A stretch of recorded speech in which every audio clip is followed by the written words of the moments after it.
Então voltamos com essa série de videoaulas onde estamos falando sobre as doenças psiquiátricas. Hoje chegou a vez de falarmos da ansiedade, após a nossa vinheta.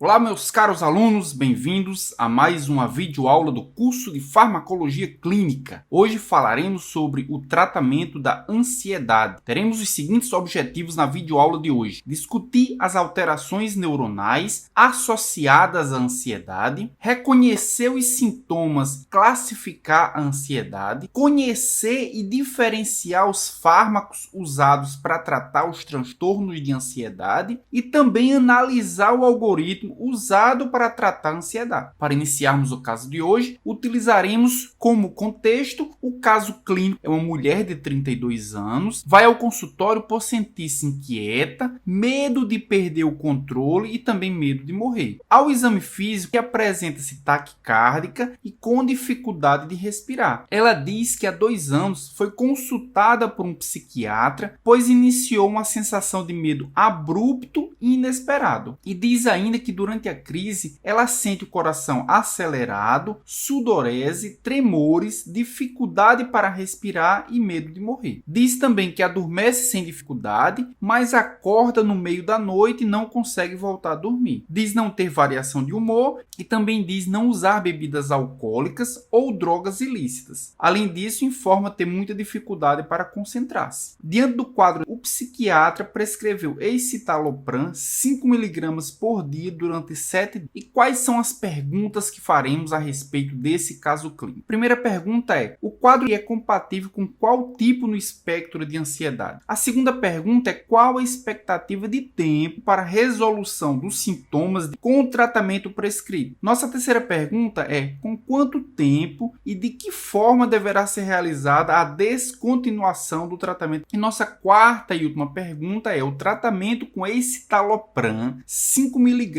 é a melhor escolha? Ao final dessa videoaula, nós teremos a discussão de todos esses questionamentos. Então, nossa primeira pergunta é: o que é ansiedade? Poderemos definir ansiedade como estado emocional. Então, ansiedade tem muita relação, por exemplo, com a depressão, como nós veremos a seguir. Então, estado emocional onde a pessoa se sente inquieta, se sente apreensiva e se sente assustada. Então, sempre teremos na ansiedade esses 3 sintomas: inquietude, apreensão e sensação de sentir-se assustado. Mas diante de que esses sintomas aparecem? Esses sintomas aparecem diante de situações desconhecidas. Mas situações desconhecidas, na grande maioria das vezes, causam inquietude, apreensão e sensação de se sentir assustada na maioria das pessoas. E nem por isso a maioria das pessoas vão ser diagnosticadas com ansiedade patológica. Mas esses sintomas muitas vezes irão comprometer a vida social e a vida profissional do paciente. Então, sensação de inquietude, apreensão e sensação de assustada diante de situações desconhecidas nas quais não se detém controle, ou ainda diante de situações ameaçadoras e perigosas. Então, diante de situações perigosas, ameaçadoras, na qual não se tem controle, o paciente se sente inquieto, apreensivo e assustado. E também apresentam a sensação de vulnerabilidade. Então, as pessoas que apresentam esses sintomas diante muitas vezes de situações nas quais a sensação ou os sintomas elas são desproporcionais ao contexto, muitas vezes prejudica a rotina profissional ou pessoal, podemos dizer que essa pessoa pode ser enquadrada em algum dos quadros clínicos do espectro da ansiedade. Mas vamos dar uma olhada no gráfico ao lado dessa definição. Esse gráfico ele mostra o desempenho em função da ansiedade. Nós temos aqui desempenho, nós temos aqui a ansiedade. E podemos observar que existe uma relação direta entre desempenho e ansiedade. À medida que a ansiedade aumenta, isso também produz um aumento do desempenho. Então significa que ter ansiedade ou a ansiedade, ela produz um ganho de desempenho. Então, a ansiedade é algo que, do ponto de vista da normalidade, é bom, é um sintoma bom. Entretanto, como nós podemos observar aqui, vai existir um determinado momento que o aumento da ansiedade irá produzir redução do desempenho. E esse momento acontece quando a ansiedade começa a produzir perda de concentração, começa a produzir perda de foco, começa a produzir medos na qual a pessoa não consegue enfrentar os problemas ou as situações nas quais são colocadas para ela, então o desempenho diminui. Então significa que a ansiedade é algo que é importante para o desempenho, mas excessivamente ela poderá reduzir o desempenho e poderá prejudicar a rotina tanto a profissional como a pessoal. Por essa razão, as pessoas que são diagnosticadas com algum transtorno do espectro da ansiedade, elas precisam ser tratadas para que a ansiedade fique dentro daquela faixa considerada normal e saudável para a vida profissional e pessoal.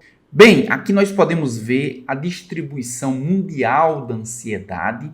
Como nós já vimos na aula passada, a depressão é uma doença que a incidência maior na Ásia e na Europa, enquanto que a ansiedade é um transtorno psiquiátrico, onde a distribuição é maior nas Américas, como nós podemos ver aqui nesse slide, pela cor com verde mais intenso. Então, quanto mais intenso for o verde, maior a incidência da doença. E o Brasil se enquadra entre os países mais ansiosos do mundo. Veja que a ansiedade chega na faixa dos 5% até mais de 6%. Na grande maioria das vezes, se nós olharmos a distribuição dentro do território brasileiro, de fato, a incidência da ansiedade chega a valores bem superiores a esses 6% que nós podemos ver aqui na imagem. Nessa outra imagem, nós podemos ver a distribuição da ansiedade também em vários países, mas aí destacando o Brasil, entre homens e entre mulheres. Então, nós podemos ver nessa imagem que a ansiedade é uma doença mais prevalente entre as mulheres comparada aos homens. Então, praticamente 8% das mulheres brasileiras sofrem de algum transtorno do espectro da ansiedade, enquanto que os homens chegam a aproximadamente 4%, ou seja, praticamente a metade do percentual das mulheres. E quais são os critérios para diagnóstico do transtorno de ansiedade generalizada? Então, nós podemos ver aqui ao centro que o paciente ele precisa ter ansiedade e preocupação como sintomas centrais. Então, ansiedade e preocupação têm que existir. Juntamente com ansiedade e preocupação, podem estar associados 3 ou mais dos 5 sintomas que nós podemos ver aqui na tela. E esses sintomas precisam estar presentes na maioria dos dias nos últimos 6 meses. Então, relembrando, paciente que precisa ser diagnosticado com transtorno de ansiedade generalizada, ele tem que ter ansiedade e preocupação como sintomas centrais, e 3 ou mais dos 5 sintomas que nós podemos ver aqui e que iremos detalhar na maioria dos dias por pelo menos 6 meses. Então, o paciente pode apresentar inquietação ou sensação de estar com o nervo à flor da pele ou sensação de ter uma bola na garganta. Então, o paciente se apresenta muito inquieto. Esse pode ser um dos sintomas associados à ansiedade e preocupação. Também, o paciente com ansiedade, com transtorno de ansiedade generalizada, pode ter dificuldade de concentrar-se ou sensação de branco, ou seja, lapsos de memória, falhas de memória. Também são sintomas bastante comuns. Um outro sintoma comum também do paciente diagnosticado com transtorno de ansiedade generalizada é a irritabilidade contínua. Então, constantemente o paciente vai estar irritado. A maioria dos dias durante 6 meses. Esse é um sintoma também bastante frequente. O paciente pode apresentar também tensão muscular e dificuldades ou distúrbios do sono. Na próxima videoaula, iremos falar exclusivamente sobre insônia. Mas insônia pode ser um sintoma da ansiedade. Então, na verdade, tem que se tratar a ansiedade para resolver o problema da insônia e não a insônia propriamente dita. Mas o paciente com transtorno de ansiedade generalizada, ele apresenta perturbação do sono, dificuldade de conciliar ou dificuldade de manter o sono ou sono insatisfatório e inquieto. A nossa próxima pergunta é quais os sintomas da ansiedade? E para isso eu trouxe duas imagens comparando o transtorno de ansiedade com o transtorno depressivo maior. Então nós temos para as duas imagens os chamados sintomas nucleares, que obviamente são diferentes. Para o transtorno depressivo maior, os sintomas nucleares é o humor deprimido, também perda de interesse ou prazer. Para o transtorno de ansiedade, dois sintomas são nucleares: a própria ansiedade e a preocupação. Só que nós temos aqueles chamados sintomas periféricos ou sintomas complementares que sempre estão ligados, não todos, mas sempre estarão ligados aos sintomas nucleares. E podemos ver nessa imagem que alguns sintomas típicos do transtorno depressivo maior também são comuns nos transtornos de ansiedade. É a fadiga, é a perda de concentração e alterações do sono. Então, por essa razão, muitos dos tratamentos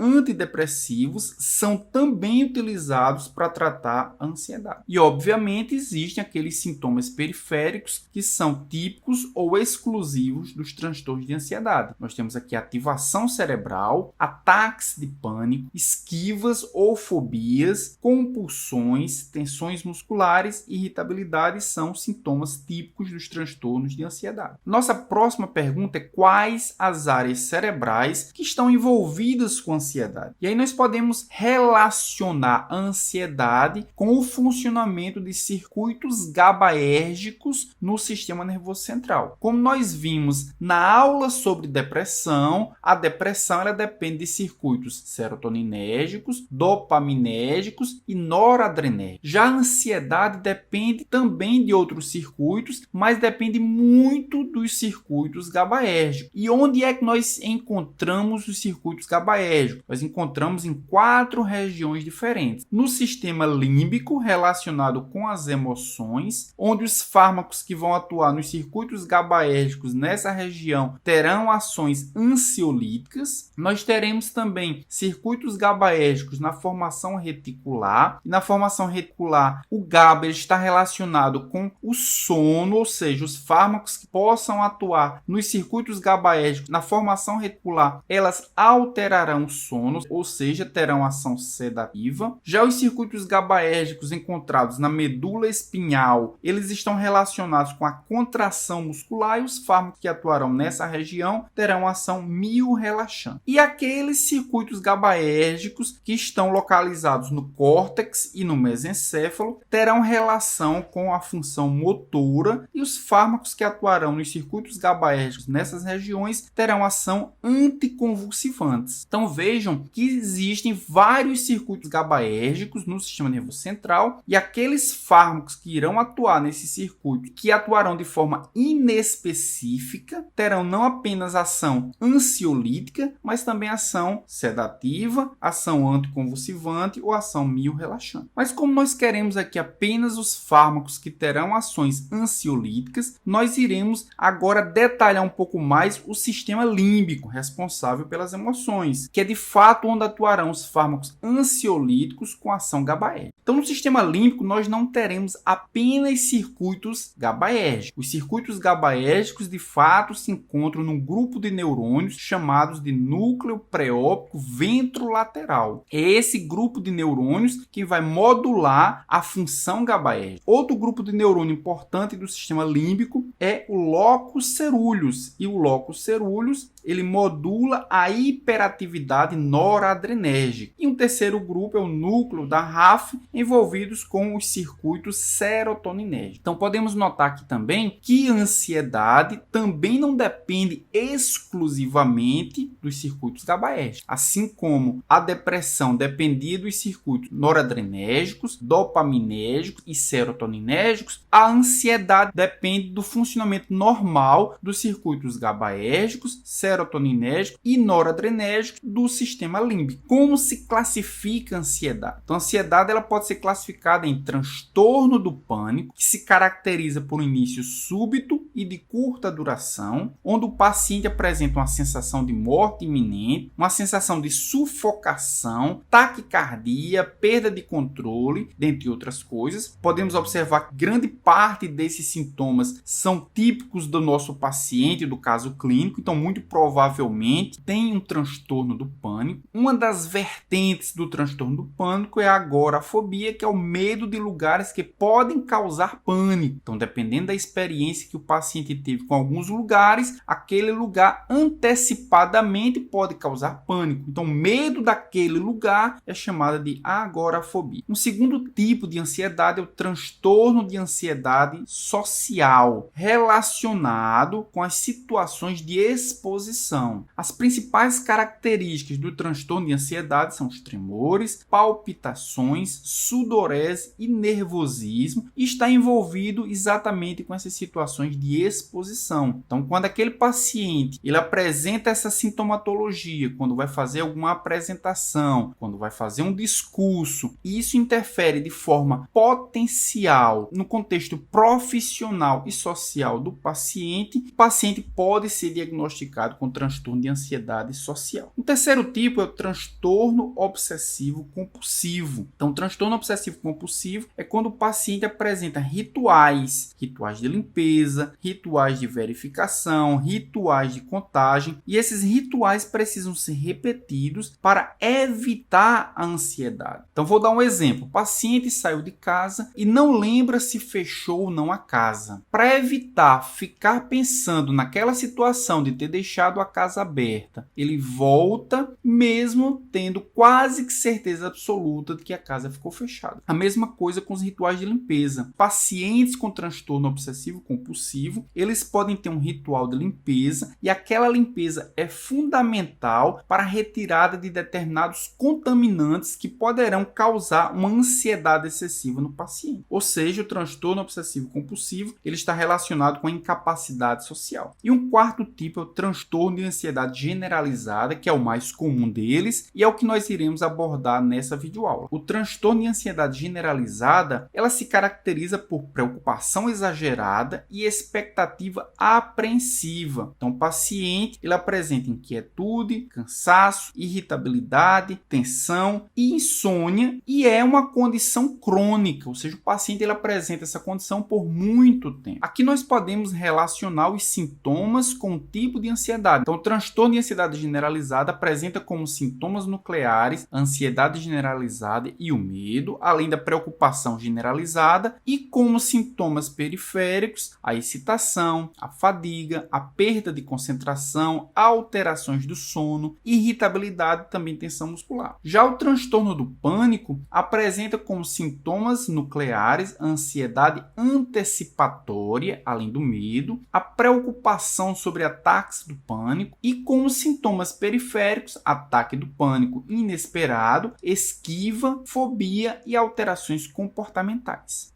Os transtornos de ansiedade social apresentam como sintomas nucleares a ansiedade social, de desempenho e também medo, além da preocupação quanto à exposição. Então vejam que o transtorno de ansiedade social apresentam sintomas periféricos parecidos com o transtorno do pânico. A diferença é que no transtorno do pânico, os ataques de pânico eles são inesperados, enquanto que os ataques de pânico no transtorno de ansiedade social eles são esperados. Então esse ataque de pânico ele já é esperado diante do fato que ele sabe que vai existir exposição. Além disso, nós temos a esquiva, a fobia e alterações comportamentais. E no transtorno do estresse pós-traumático, o TEP, nós temos como sintomas nucleares a ansiedade, a revivência da experiência e a preocupação. Como sintomas periféricos, nós temos a excitação, a esquiva e nós temos o sono. Então você está gostando da videoaula até aqui?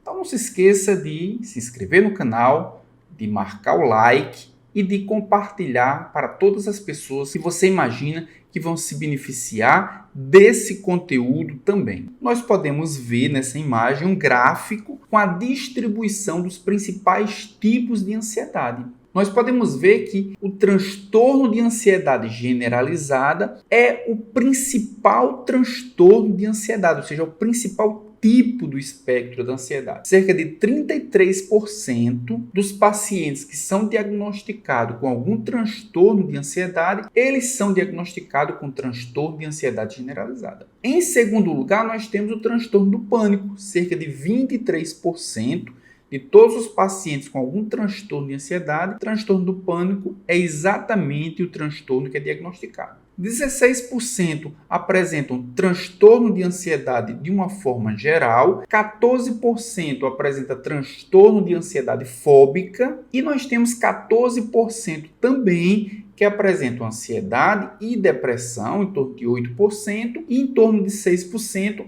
agorafobia com síndrome do pânico. Então aqui na tela nós podemos ver algumas das minhas redes sociais. Se vocês quiserem continuar esse papo, se vocês quiserem continuar essa discussão, lá nós podemos ampliar todas as informações que foram tratadas aqui nessa videoaula. Até a próxima videoaula.